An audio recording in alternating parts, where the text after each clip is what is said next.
Scholar ہو آپ نے ضرور جانا ہے، لیکن شرط میں نے بتائی ہے کہ قرآن مجید کا صحیح ترجمہ کرتا ہو سنائے اور حدیث صحیح سنائے، اس میں کوئی گڑبڑ نہ کرے، غلط مسئلہ نہ کرے۔ جو غلط مسئلہ کرتے ہیں وہ تو قیامت کے دن ان کی گریبان جو ہے پکڑی جائے گی، جہنم میں گھسیٹے جائیں گے۔ اب آپ کو میں دوسرا مسئلہ عرض کرتا ہوں کہ دوسرا جو ہے دلوں کا علاج۔ پہلا دلوں کا علاج تو آپ نے سن لیا کہ علماء کرام کی محفل میں جانا چاہیے اور تقریر اور مسائل سننے چاہیے۔ دوسرا مسئلہ یہ ہے کہ تخفیف بھی اجل محترم ایک سیدھے راستے کا جو ہے راستہ کا عمل ہے، آپ تخفیف پہ عمل ضرور کرنا ہے۔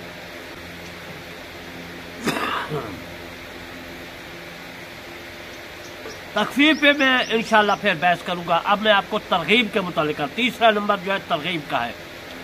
ترغیب کی مجالس میں بیٹھنا چاہیے اور اولیاء اللہ کے واقعات سننا چاہیے۔ اسی طرح سے اس طرح سے قلب نرم ہو جاتے ہیں۔ اجل محترم اولیاء کرام جو ہے ان کی جو ہے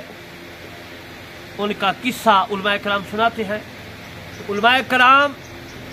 اولیاء کرام کے قصے سناتے ہیں، سننے چاہیے، عبرت پکڑنی چاہیے۔ قرآن میں ہے انبیاء کرام کے اور باقی نمرود، شداد وغیرہ کے اور فرعون وغیرہ کے جو ہے قصے ہیں، اس لیے اللہ تبارک و تعالیٰ نے بھیجے ہیں کہ لوگوں عبرت پکڑو۔ جس طرح اللہ تبارک و تعالیٰ نے جو ہے شداد کے نمرود کو جو ہے عبرت ناک سزا دی، یہ بھی، یا بندر خنزیر موسیٰ کلیم کی امت کے بنا دیے، یہ بھی عبرت ہے۔ ان پہ وبال آیا، طوفان آیا، ٹڈیاں وغیرہ آئیں، یہ بھی عبرت ہے ہم مسلمانوں پر۔ تو اس لیے اللہ تبارک و تعالیٰ نے بھی عبرت کے لیے قصے لکھے ہیں قرآن میں، تو اولیاء کرام کے قصے جو ہے سننا، جب کفار کے قصے سننا عبرت کے لیے جائز ہے تو علماء کرام وہ بیان کریں، اولیاء کرام کے جو ہے قصے، ان کی کرامات بیان کریں، تاکہ ہمارے دل نرم ہو جائے، ہم سیدھے راستے پہ آ جائیں۔ میں آپ کو حضرت بایزید بستامی رحمۃ اللہ علیہ کا ایک قصہ سنا دیتا ہوں، ایک مثال کے طور پر، تاکہ آپ بھی عبرت پکڑیں اور میں بھی عبرت پکڑوں۔ حضرت بایزید بستامی رحمۃ اللہ علیہ نے فرمایا، جب وجد میں آئے کہ میری عبادت کرو، اور اس کے بعد یہ کشف المحجوب میں بھی حضرت داتا علی حجویری رحمۃ اللہ علیہ نے لکھا ہے، اور حضرت رومی رحمۃ اللہ علیہ نے اپنی کتاب مصر شریف میں بھی لکھا ہے، شاید کوئی کہے کہ یہ غلط بیان کر رہا ہے۔ اجل محترم جب مریدین کو یہ خبر ہوئی، آپ وجہ سے باہر آئے، ہوش میں آئے، تو انہوں نے کہا کہ حضور آپ نے یہ بات کی، آپ نے فرمایا یہ غلط بات ہے، اگر کوئی ایسی بات کرے کہ میں اللہ ہوں میری عبادت کرو، اس کو قتل کر دو، اس کے ہاتھ کاٹ دو، اس کے پاؤں کاٹ دو۔ تو مریدین نے چھریاں وغیرہ اٹھا لیں، کلہاڑیاں وغیرہ اٹھا لیں۔ حضرت صاحب فرماتے ہیں کہ جب آپ کو واجد آیا تو پھر اسی طرح بات کرنے لگے، تو کسی نے اس کو چھری ماری، کسی نے کلہاڑی ماری، جیسے کلہاڑی سر پہ ماری اس کا سر کٹا گیا، کسی نے اس کا حضرت صاحب بایزید بستامی رحمۃ اللہ علیہ کے ہاتھ پر جو ہے کلہاڑی ماری یا چھری، اس کا ہاتھ کٹا گیا۔ اس طرح وہ قتل و غارت میں مبتلا ہو گئے، کوئی مر گئے، کوئی زخمی ہو گئے۔ جب آپ وجہ سے باہر آئے تو آپ نے فرمایا کہ یہ کیا حالت بنا رکھی ہے، کیا ہو گیا؟ تو جو خاص آدمی تھے وہ بیٹھے ہوئے تھے، انہوں نے کہا اس میں کوئی راز ہے۔ تو میرے دوستو، مریدین خاص نے عرض کی کہ حضور آپ نے فرمایا تھا کہ کوئی ایسی بات کرے میں اللہ ہوں اور میری عبادت کرو وغیرہ، باقی بہت سی چیزیں آپ نے بتائی،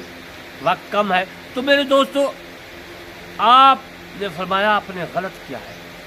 نہیں مارنا تھا، کلہاڑیاں نہیں مارنی چاہیے تھی، اور اگر میں نے کیا ہے تو میں نے ٹھیک فتویٰ دیا تھا کہ اس کو قتل کر دینا چاہیے۔ تو پھر مریدین کو پتہ چل گیا کہ بایزید بستامی رحمۃ اللہ علیہ میں کوئی اور چیز بول رہی تھی، اس لیے کہ موسیٰ کلیم نے جب درخت کو کاٹا، پھر ٹہنی گری، پھر دوسرے کاٹا کہ شاید یہ آگ ہے، لیکن اس میں اللہ تبارک و تعالیٰ کی آواز آئی کہ اے موسیٰ کلیم یہ آگ نہیں ہے، میں اللہ ہوں۔ اگر اللہ تبارک و تعالیٰ ایک درخت میں آ جاتا ہے، اللہ لا محدود ہے، اس کی کوئی حد نہیں، درخت جڑوں سے لے کر پتو تک محدود ہے، اس کی حد ہے، تو لامحدود محدود میں آ جائے، لامحدود محدود میں آ جائے تو پھر اس کو کون روکے؟ وہ کسی کے اندر اللہ تبارک و تعالیٰ آ جائے تو اس کو کون روکے؟ اللہ تبارک و تعالیٰ خود فرماتا ہے کہ میں ہر انسان کے دل میں موجود ہوں، شہ رگ سے زیادہ قریب ہوں، ادھر بھی شہ رگ نزدیک ہے، ادھر بھی شہ رگ ہے، دو شہ رگ ہے، اللہ تبارک و تعالیٰ ان سے نزدیک ہے۔ شہ رگ کاٹ دو آدمی مر جاتا ہے، ایک کاٹ دو مر جاتا ہے، تو اللہ تبارک و تعالیٰ شہ رگ میں نزدیک ہے، اس سے بھی قریب ہے، اس کی مرضی آ جائے۔ کوئی اعتراض کرے کہ اللہ تبارک و تعالیٰ نہیں آ سکتا، تو آیات مبارکہ قرآن مجید فرقان حمید کی موجود ہے، حدیث پاک موجود ہے۔ جب قرآن سے مسئلہ حل ہو جائے تو پھر حدیث کے پاس جانے کی ضرورت نہیں پڑتی۔ بہرحال میں نے عرض کیا کہ علماء کرام، اولیاء کرام کا قصہ سنائیں، ان کے واقعات سنائیں، کرامات سنائیں، تاکہ مسلمانوں کو دل جو ہے نرم ہو جائے، سیدھے راستے پہ آ جائے۔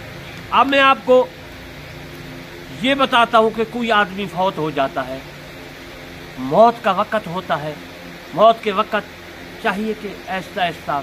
کلمہ پڑھیں تاکہ وہ بھی کلمہ پڑھ سکے۔ اگر نہ پڑھے، مسلمان ہے، عالم ہے، یا عالم نہیں ہے، حافظ ہے، حافظ نہیں ہے، قرآن پڑھا ہوا ہے، نیک ہے، مسلمان ہے، تو اگر کلمے نہ بھی پڑھیں گے تو ویسے بھی وہ جنتی ہے۔ بعض کہتے ہیں کہ کلمے نہیں پڑھنی چاہیے جب آدمی فوت ہو جاتا ہے، کیوں نہیں پڑھنی چاہیے؟ شاید کلمہ پڑھے یا ان کو کہے بھی کلمہ پڑھ، وہ ایسی مرض میں مبتلا ہو، وہ کہے میں کلمہ نہیں پڑھتا، وہ کافر ہو جائے گا۔ اس لیے اس میں دو قول ہے۔ ایک قول ہے کہ جب آدمی فوت ہو یا سکرات اس کو لگ رہی ہو، سکرات میں مبتلا ہو، عورت ہے ہو یا مرد، تو ایسا ایسا کلمہ پڑھنے چاہیے، سورہ یاسین پڑھنا چاہیے، قرآن مجید پڑھنا چاہیے، اس میں یہ جائز ہے۔ وہ کہتے ہیں کہ اگر کلمہ کا نام لو وہ نہ پڑھے، ایسی مرض میں مبتلا ہے، اس کو اذیت ہوتی ہے بولنے میں، تو آپ ایسا ایسا کلمہ پڑھیں تاکہ وہ سن لے، زبان اگر چلتی ہے نہیں چلتی وہ دل سے پڑھ لے، زبان سے پڑھ لے۔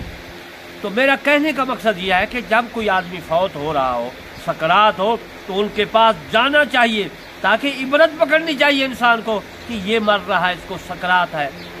یہ فوت ہو رہا ہے، تو ایک دن میں نے بھی مرنا ہے، میں نے بھی اس دنیا کو چھوڑ کر جانا ہے، تو پھر میں بھی کیوں نہ سیدھے راستے پر آ جاؤں، میں کیوں نہ نماز پڑھوں، قرآن پڑھوں، اور تمام دنیا سے پیار کروں، محبت کروں۔ اور اس کے بعد یہ دلوں کو نرم کرتی ہے، یہ سکرات کے پاس جانا، آدمی فوت ہو رہا ہو اس کے بعد جانا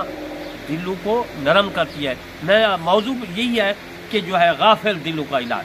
تو میرے دوستو، جس کو سکرات جاری ہو اس کو دیکھنا، کیونکہ موت والے اور اس کی سکرات پر نگاہ ڈالنا نفس کی لذتوں کو ختم کرتی ہے اور دلوں کی خوشیوں کو بھگاتی ہے اور نیند کو دفع کرتی ہے۔ جب آدمی کے پاس پیسہ روپیہ آ جاتا ہے، زمینیں آ جاتی ہیں، تو پھر وہ کیا ہوتا ہے، وہ پیسے کے غرور میں اور نشے پیسے کے نشہ میں عزیزان محترم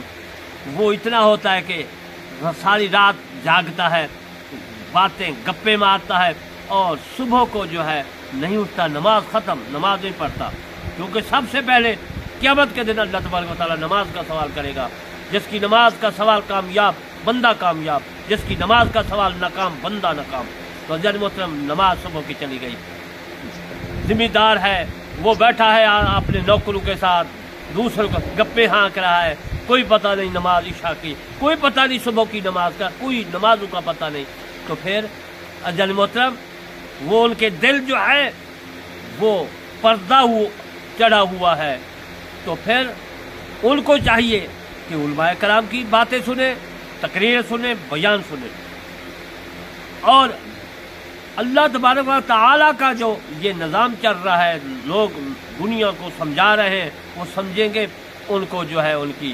غافلیت جو ہے، دل غافل جو ہے وہ اس کو بھگا دے گی اور پھر وہ سیدھے راستے پہ آ جائے گا۔ ثابت یہ ہوا کہ جس کے پاس پیسہ زیادہ ہو وہ خراب ہو جاتا ہے، لیکن جس کے پاس زیادہ ہو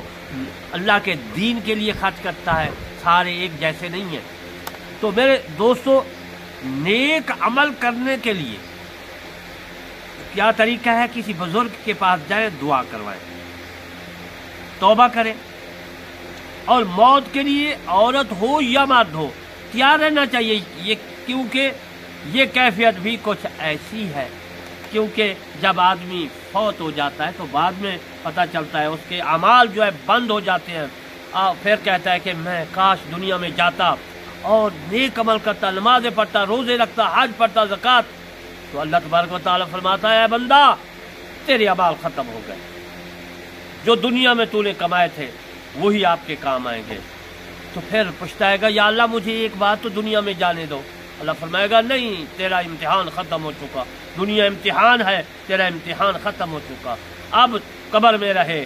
یا پھر آگ میں جل کر راکھ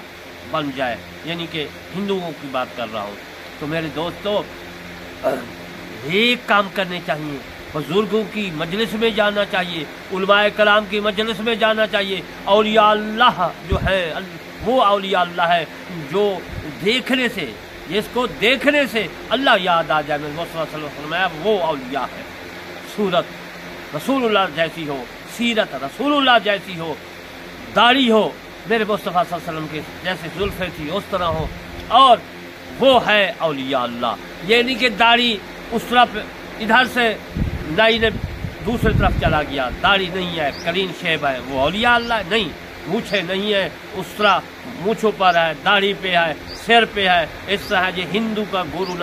گرو ہوتا ہے اسی طرح ہوتا ہے، جو پجاری ہوتے ہیں ان کے سر، ان کے میں نے ٹی وی پہ دیکھتا ہوں کہ وہ ایسے ہوتا ہے جیسے آلو شریف ہوتا ہے، وہ اولیاء اللہ نہیں ہے،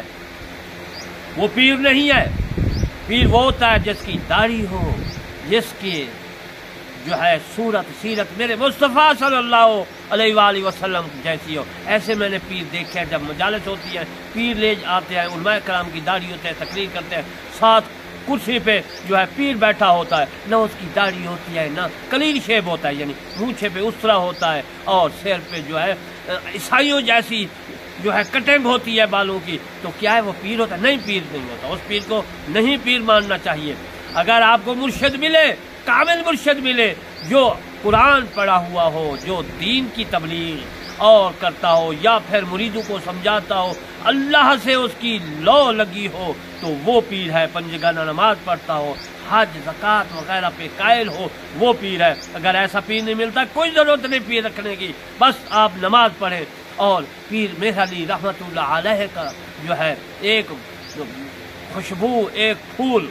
وہ کہتا تھا کہ اگر جس طرح میں نے کیا ہے کہ اگر آپ کو پیر ملے ایسا تو پیر پکڑنا ہے، ورنہ کوئی ضرورت نہیں، نماز پڑھو، روزہ رکھو، حج پڑھو، بس ٹھیک ہے، آپ سیدھے راستے پہ چل رہے ہیں۔ اس کا نام تھا نصیر الدین نصیر رحمۃ اللہ علیہ۔ اور جنم مسلم آج میں نے آپ کو